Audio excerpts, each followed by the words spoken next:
गरीब को मिलते हैं 10 रुपए में, पीएम सुरक्षा से 2 लाख रुपए मिल रहे हैं, मुद्रा bank. This House will conclude till the discussion is over. I believe the House will agree with my proposal. Yes, Adhir ji.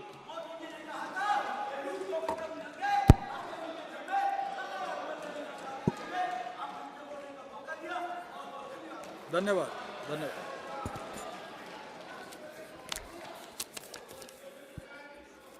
Sir, by seizing the opportunity of delving into these discussions under Rule 342, I would like to highlight some of the important issues because most of the issues have already been covered here over the long discussions.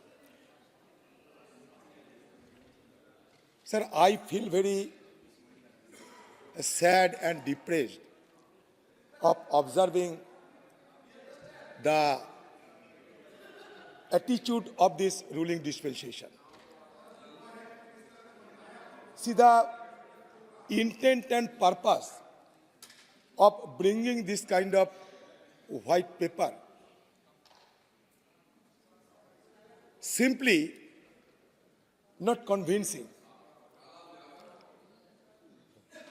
It is nothing but a sheer concoction. Rather, it can be said that a granary of concoctions and a mountain of lies presented before us. What is the need of it? I do not know. If the government or the ruling dispensation is enthusiastic enough to exercise the vilification campaign and indulge into the competitive abusive languages against the opposition parties, that is up to them. That is up to the virtue of the ruling dispensation. I cannot offer any homilies upon them because they are all well experienced, well educated, well erudite persons. But at the fag end of this session, this kind of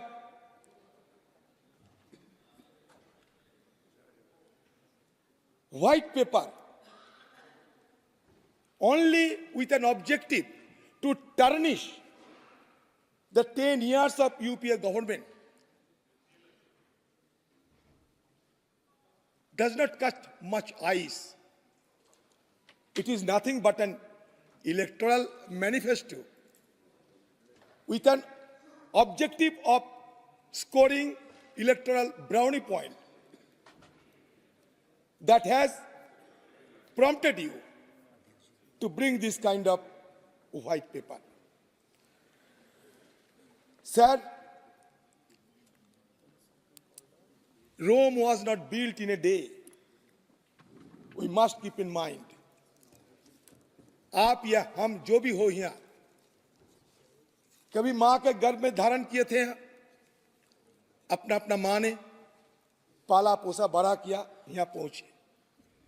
यहाँ पहुंचने के बाद अगर हम लोग सारे अतीत को अस्वीकार करें, नकारते, तो लोग क्या कहेंगे? अतीत को भूलना नहीं चाहिए। मैं बताता हूं,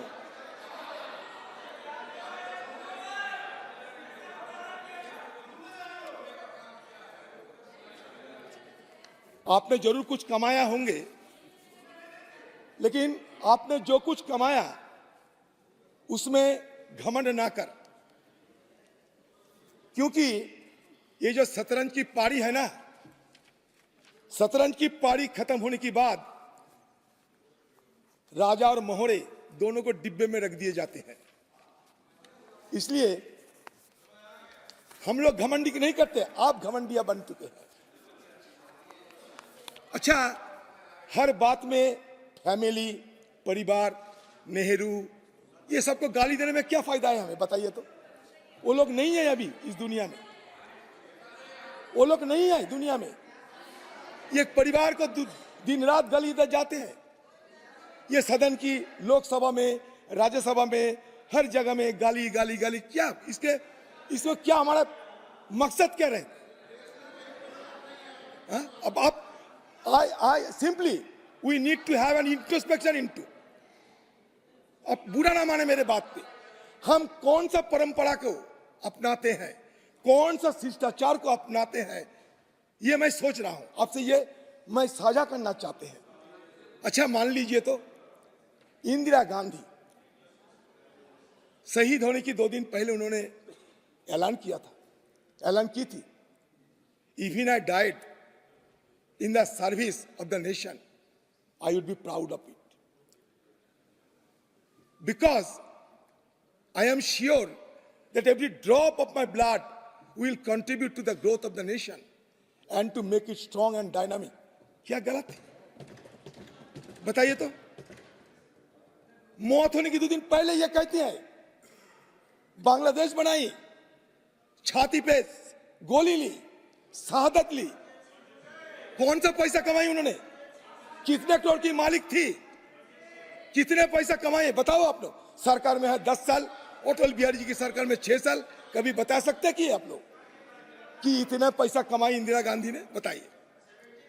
अच्छा, राजीव गांधी चुनावी प्रचार में गई and he was virtually blown two pieces, आतंकवाद ने मारा। गाली दे रहे हैं आप लोग। अगर हम इस तरीके से शिष्टाचार को पालन करें तो हमारे भविष्य में हमारे बच्चे ने क्या कहेंगे हमें? ये आपको कहना चाहते हैं। अच्छा, ये जो नेहरू को गाली देता है ना, मैं नेहरू की एक बात आपको बताते हैं। देखिए 1954 21 जून, नेहरू जी की एक बात बताते हैं आप लोगों को। About 10 years before he passed away, Nehru penned his last will and testament। Nehru ji की अंतिम विल और अंतिम चाहत को क्या थी जानते हैं? बताता हूं मैं। वो ये कहते थे, विल करके लिख दिया गया था, a handful of my ashes be thrown into the Ganga at Allahabad. मौत होने के बाद इलाहाबाद में जाकर हमारे एक मुट्ठी अस्थि को विसर्जन देना। To be carried to the great ocean, समुद्र में चले जाएगी। दैट वॉशेस इंडिया सोर, सारे देश की हमारा जो तट है, ये तट को जो धोते हैं उससे हम मिल जाएंगे, सिमट जाएंगे, मिट जाएंगे। The major portion of my ashes be carried high up into the air, कुछ अस्थि ऊपर में ले जाना and scattered from that height, ऊपर से छिड़क देना। ओवर द फील्ड्स, जमीन पे, where the peasants of India, जहां हमारा देश की किसान मेहनत करते हैं, toil, so that they mingle with the dust and soil of India and became an indistinguishable part of India. मेरा जो अस्थि आसमान से छोड़ के देना, जमीन पे गिरेगी, जहां हमारा किसान मेहनत करते हैं, हमारे किसान जहां मेहनत करके हमें खिलाते हैं, उस जमीन से हम मिट जाना चाहते हैं। हमारा कोई अलग पहचान नहीं रहेगी। अच्छा, ये कोई अन्याय किया? ये भावना के चलते आज अगर हम लोग उनके गाली दे तो ये शोभा देगी? आप बताइए तो, आप बताइए, आप अपने दिल से पूछिए। श्वेत पत्र पर विषय रख दें, व्हाइट पेपर पर अपना एड्रेस कर दें। सर, आप अगर मुझे ब्लैक पेपर ऑन रिकॉर्ड रखने की मौका दे तो मैं एक शब्द नहीं कहूंगा। ये ऑन रिकॉर्ड अगर जमा करने की मौका दे, black pepper.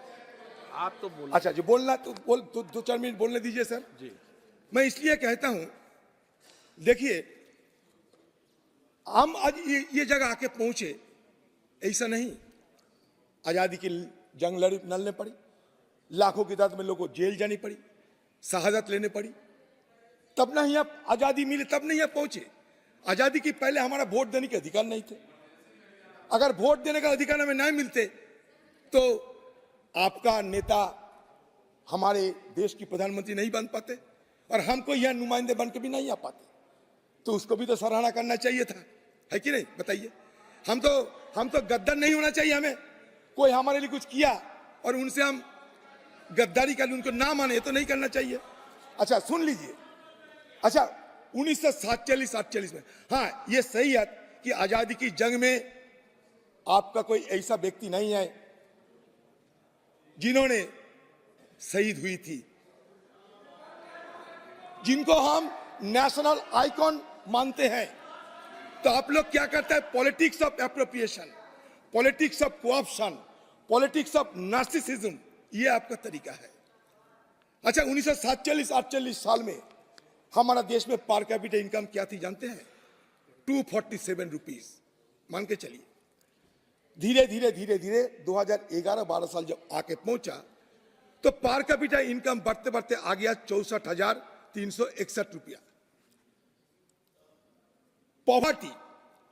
Poverty decrease from 65% इन 1956। 1956 साल में 65% लोगों को खाना नहीं मिलते थे। 11-12 साल में आते आते गिरते गिरते आ गया 21.9% पे।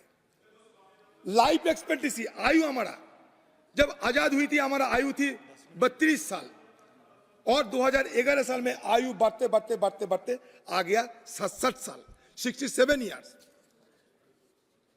लिटरेसी रेट 1951 मतलब 1951 में हमारे देश में लिटरेसी रेट थी 12%, 2011 साल में आ गया 73%।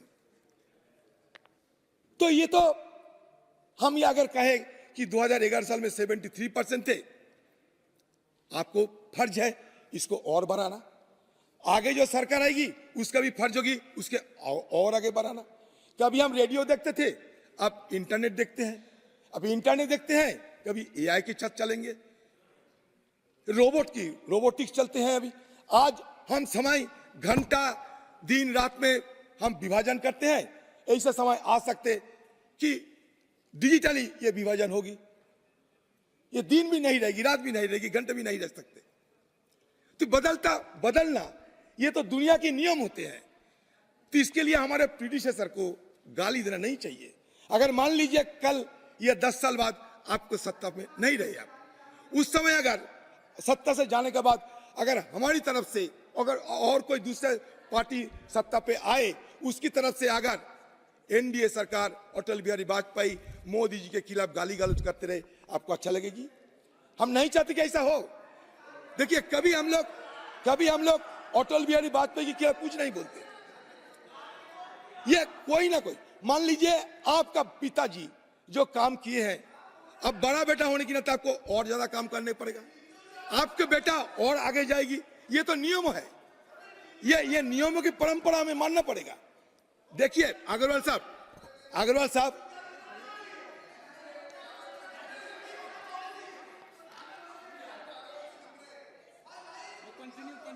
So the UPA government established the Right to Education Act in 2009, ensuring education as a fundamental right for every child. Famine is now eradicated, with India achieving self-sufficiency in food grain production and becoming a significant agricultural exporter. National Food Security Act implemented by UPA government ensures the right to food for every individual. अगर सही बात बताऊं तो मुझे मजबूरन ये कहना पड़ेगी कि ये जो सरकार है ना, वादा खिलाफी सरकार है। इसलिए वादा खिलाफी है, अच्छे दिन लाएंगे वादा किए थे, 15 लाख रुपया जेब में भर देंगे वादा किए थे, याद करो। अच्छा 2 करोड़ नौकरी देगी वादा किए थे, किसानों की डबल इनकम करा देंगे वादा किए थे, C2 प्लस 50%, हाँ किया था ना। डिमोनेटाइजेशन और काले धन नहीं रहेगी वादा किए थे, एक साबित हुए हैं आज तक, एक सत्य हुए हैं। आप बताइए, हम फिनांस मिनिस्टर जी है मैडम निर्मला सीतारामन जी को पूछिए, आपने डिमोनेटाइजेशन कर दिया, उस समय नकदी का प्रचलन था 16 लाख करोड़, अभी नकदी का प्रचलन बढ़ते बढ़ते बढ़ते बढ़ते 34 लाख करोड़ आप पहुंचे। क्या बताओ, क्या कहोगे आप? यह आपका फेल्योर है, सरासर फेल्योर है। डिमोनेटाइजेशन के चलते 15 लाख लेबर को 4 महीने के अंदर नौकरी चली गई। आपका हाफ हार्टेड जीएसटी 800-900 बार हो चुके हैं, कानून बदलते बदलते अब चलते हैं। ये हाफ हार्टेड थी। ये India's infrastructure has grown remarkably since independence, including extensive rail and road networks connecting numerous villages and towns with electricity and all-weather roads. India leads in mobile subscription globally, thanks to the telecom revolution initiated by Prime Minister Rajiv Gandhi. ये सही है गलत? ये सही है गलत बताइए। अच्छा, ये पंचायत राज किसने लाए थे देश में? ये पंचायत राज किसने लाए थे देश में? The Congress believes that inclusive governance is crucial for inclusive growth. Mahatma Gandhi envisioned Panchayat Raj as the cornerstone of our democracy. In 1959, Prime Minister Jawaharlal Nehru launched nationwide Panchayat Raj in Nagaur, Rajasthan. On Gandhi Jayanti, Prime Minister let Rajiv Gandhi emphasize the need for constitutional recognition and empowerment of Panchayat Raj. It was implemented by another stalwart of our political permanent, please late paper पे बात Narasimha Rao.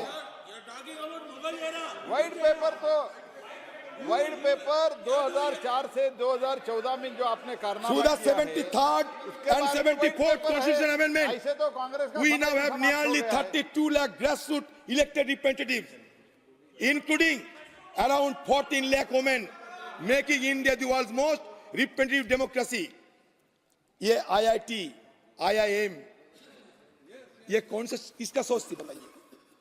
Education में अगर हम लोग तरक्की ना करते तो आज डिजिटल इंडिया की सपना देख सकते। ये लैंड रिफॉर्म किसने किया? ये हिंदुस्तान में लैंड रिफॉर्म किसने किया? ये हरित क्रांति किसने लाई बताइए? आज हम फूड में सेल्फ सफिशिएंट हुए हैं। ये हरी क्रांति, ग्रीन रेवोल्यूशन किसने लाई?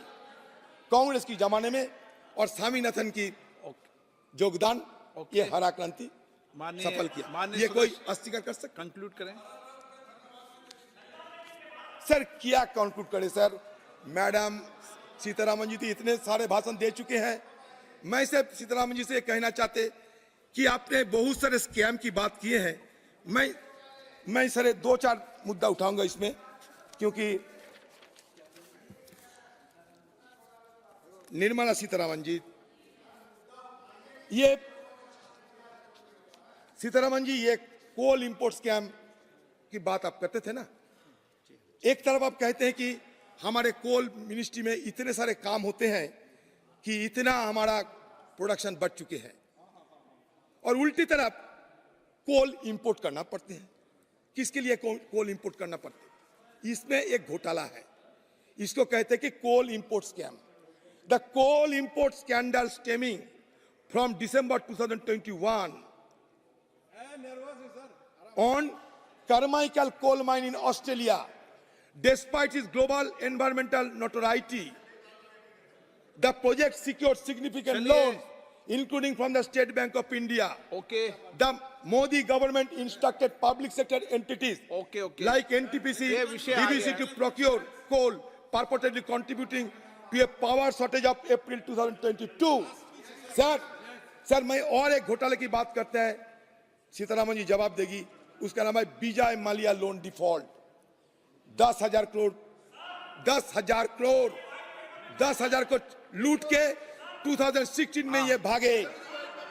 Despite assurances from the Prime Minister, Finance Minister हमें वादा किया था। Despite assurances from the Finance Minister to bring him back, no action has been taken. 2012 में विजय माल्या को इन्होंने लोन दिया था sir. and IDBI are owed more इन्होंने than दिया था लोन। 10,000 crores by Kingfisher इन्होंने बताया Airlines. सर। ओके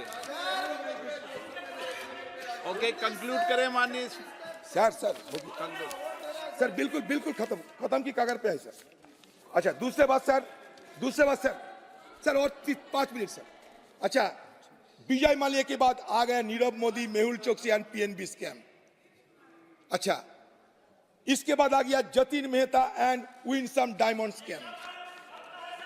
उसके बाद आ गया Kanishk gold private limited and Sterling biotech limited scam, सबको पता है। उसके बाद आ गए रोटोमैक पेन फ्रॉड स्कैम, उसके बाद आ गए आईसीसीआई वीडियोकॉन फ्रॉड स्कैम। तो इतने सारे स्कैम लेकर अब किस पे दोषारोप करते हैं? अच्छा इसके पहले, अच्छा ये भी है, इसके पहले भी स्कैम की बात सुना करो। Okay UTI sir, UTI US 64 scheme एक घोटाला। किलोनी सर हो गया, किलोनी कोल स्कैम सर 2 मिनट तो मतलब 2 मिनट। किलोनी coal scam, stock market scandal, disinvestment scam, India Barak 1 missile deal, तेल कास्टिंग ऑपरेशन स्कैंडल। भूल गया क्या? एन के प्रेमचंदन जी सर उस समय हम भी उस समय सदन में थे। कॉफिन कैट स्कैम भूल गया क्या? मैंने सबको एक छोटा सा सलाह दूंगा, ब्लास्ट जो भी करें हम समाज में सोशल स्टेबिलिटी बरकरार रखना चाहिए। आप कुछ नहीं कर सकते समाज में विभाजन करते हुए।